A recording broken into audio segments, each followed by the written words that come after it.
Samantala, ilang flights kanselado na dahil sa epekto ng bagyong Basyang. Kasama mo sa balita si Radyoman Chill Emprido. RNN Tutok Bagyo. Radyo Mandru, kanselado na nga ngayong araw ang ilang flights o biyahe dahil sa masamang panahon na dulot ng bagyong Basyang. Sa inilabas na report mula sa Civil Aviation Authority of the Philippines o CAAP, suspendido ang flight ng Philippine Airlines, partikular na ang biyahe ng 2P2351-2352 na biyaheng Cebu to Siargao at vice versa, habang kanselado rin ang biyahe ng 2382-2383 na biyahe pa rin Cebu to Siargao, Siargao to Cebu.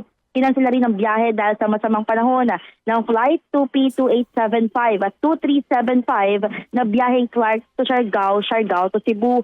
Maging ang flight ng 2P2973 at 2974 ay pansamantalang sinuspende. Ito yung mga biyaheng Manila to Siargao at vice versa. Ayon sa CAAP, patuloy silang nakamonitor sa lagay ng panahon at sa sitwasyon sa mga paliparan. Inabisuhan na rin nila yung mga pasahero na makipag-ugnayan sa kanilang mga airline company para sa rebooking o refund ng kanilang pamasahe.